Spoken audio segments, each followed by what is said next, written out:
I suppose we may as well start with why do both of you like C.S. Lewis? I suppose who would like to go? Oh, Okay, I'm happy to Yeah. happy to kick it off. Go for it.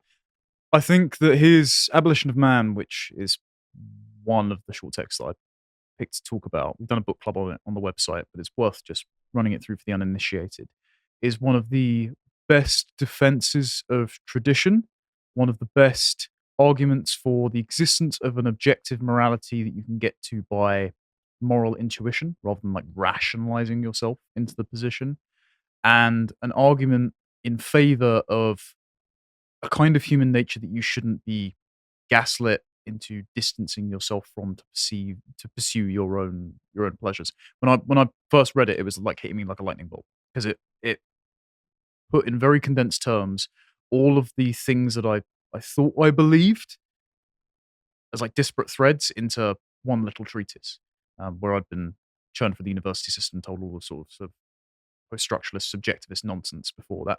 It properly gave me an immune system against that. And then at the start of this year, I was doing my first symposium with Stelios and looking for a definition of love. And in here, in this pithy little collection, which is only about 20 quid, which is very good, it's all of his theological and philosophical works. His definition of love is very robust and very interesting. He does a historiography of it because he is a scholar of classical philosophies and religions. And I think he puts it in a very digestible and very rigorous way. Okay. For me, for me, I like the philosophical side of Christianity. I was an atheist for 13 years, like a long time, 13, 14 years. I didn't believe in anything. And when I found out that Lewis had a similar sort of experience as opposed to coming from, he was originally a believer when he was a child back in, I think he went to board school, and he grew up, had quite a Christian background, but then fell out of that. And then later on down the line, he had, well, you could call it a Christ pill moment, where he spoke a lot with a lot of other theologians and scholars, one including the writer of Lord of the Rings, J.R. Tolkien, who basically not convinced him, but had a lot of to and fro. So his atheist was up for a challenge, basically, in front of these guys.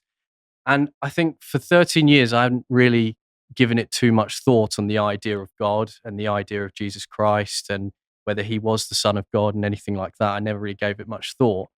But then the transition from that to theist to then Christian was kind of similar in a strange way. So I felt compelled to sort of read his writings, read his philosophy around Christianity, and from someone who was an atheist that went from that complete belief of there is no God to now there is, and that Jesus Christ is and was God and the Son of God, and the Trinity was just compelling.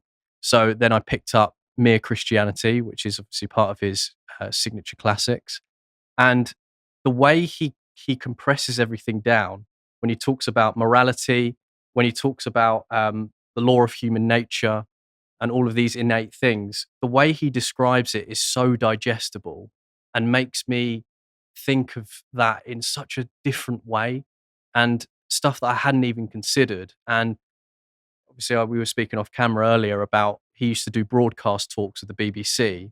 And a lot of it, he would just sit on the radio and just talk about Christianity and what it means to be a Christian, from someone who went from an atheist to that. And it's just, for me, it's just opened up another door, and I've just found it so exciting. And it's really sort of helped me as someone who was an atheist, a staunch atheist, just really come to understand a lot more about theology, about Christianity, and just what it means. And it's really helped. And the way he does it and the way he words it in his books is just, I don't know, it's so heartwarming and so friendly, and but so to the point as well.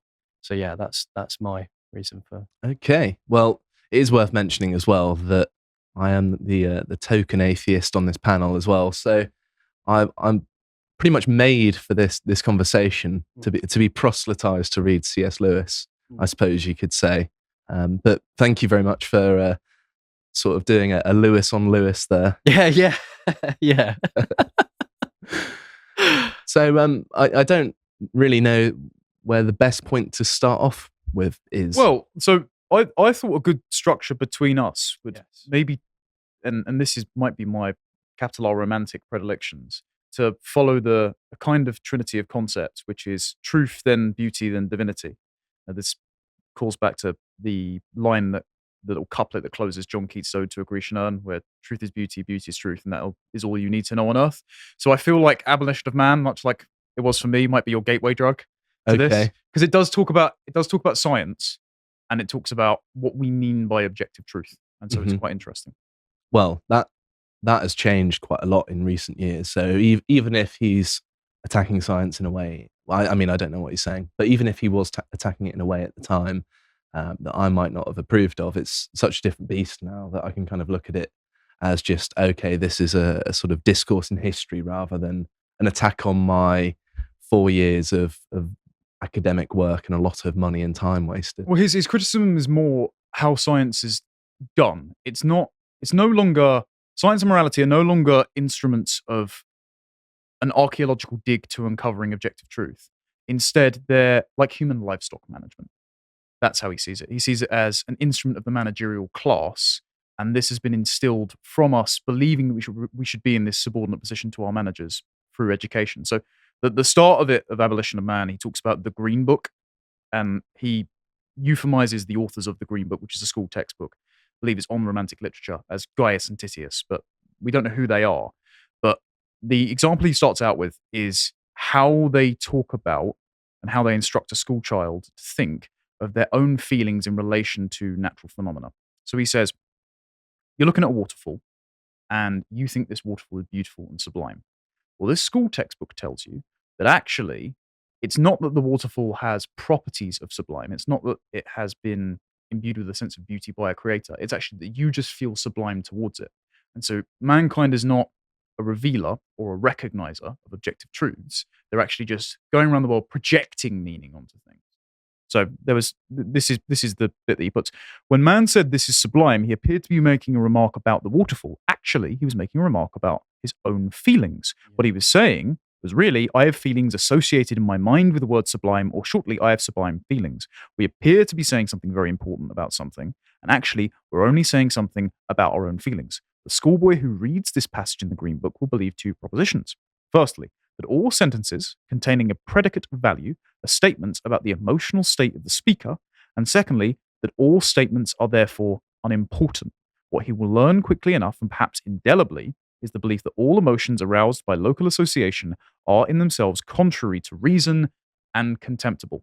So this is the marginalization of sentiment, not as a conduit to a deeper truth, that obviously you need to use reason to parcel out and properly order, but actually we can just jettison the world of emotion as something arbitrary that you're putting on the world, and instead you can be fact-checked and fed the true information that you should believe and how you should operate in the world. Mm-hmm. So I see here a sort of chicken or egg scenario.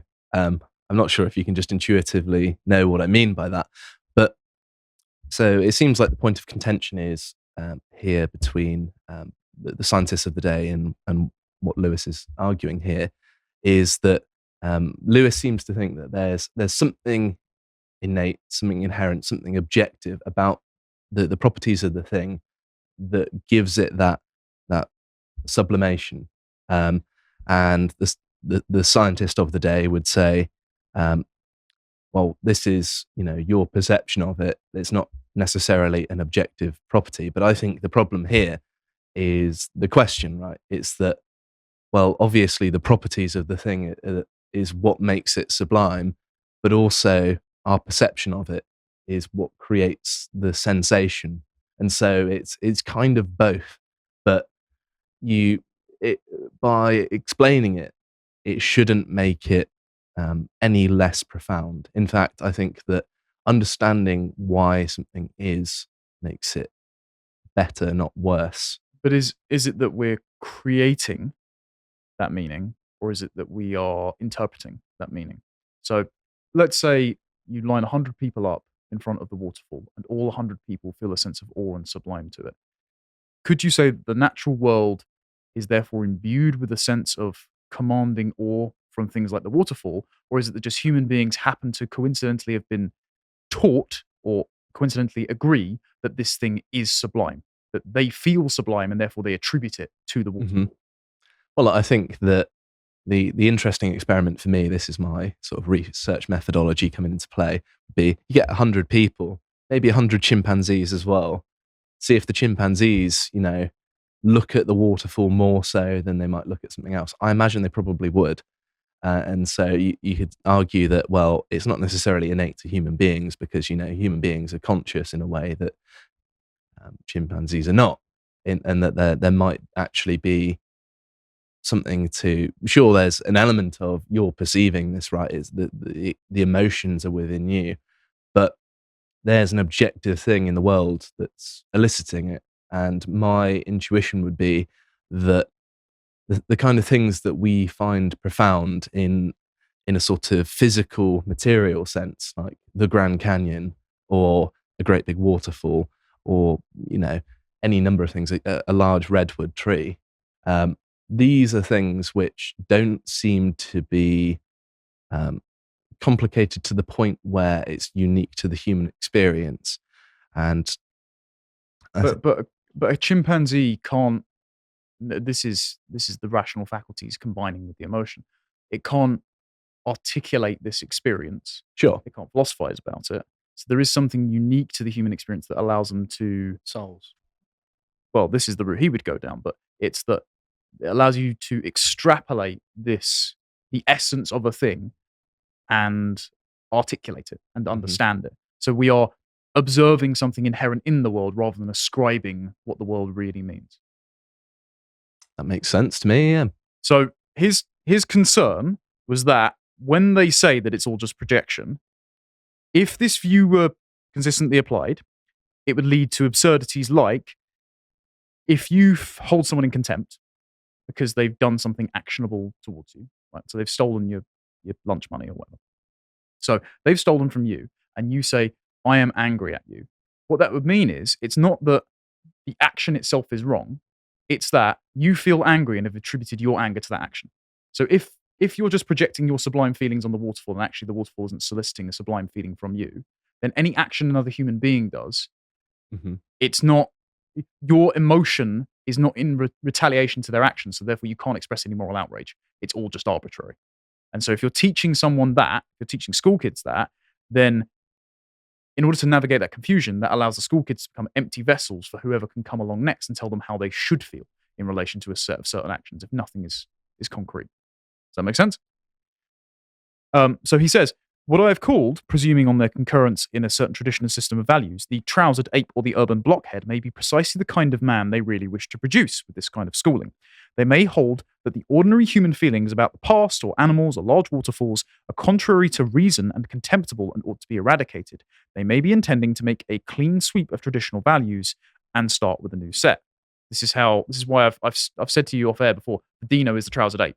This is where you get this analogy from. If you distance a man from the natural world, the kind of thing that arises out of him certain moral and emotional sentiments, then you make him a creature that only lives by incentives, by consumables. Yeah, exactly. Yeah. He's not a political or moral animal. He's someone that just sort of bumbles through life being happy what he is fed.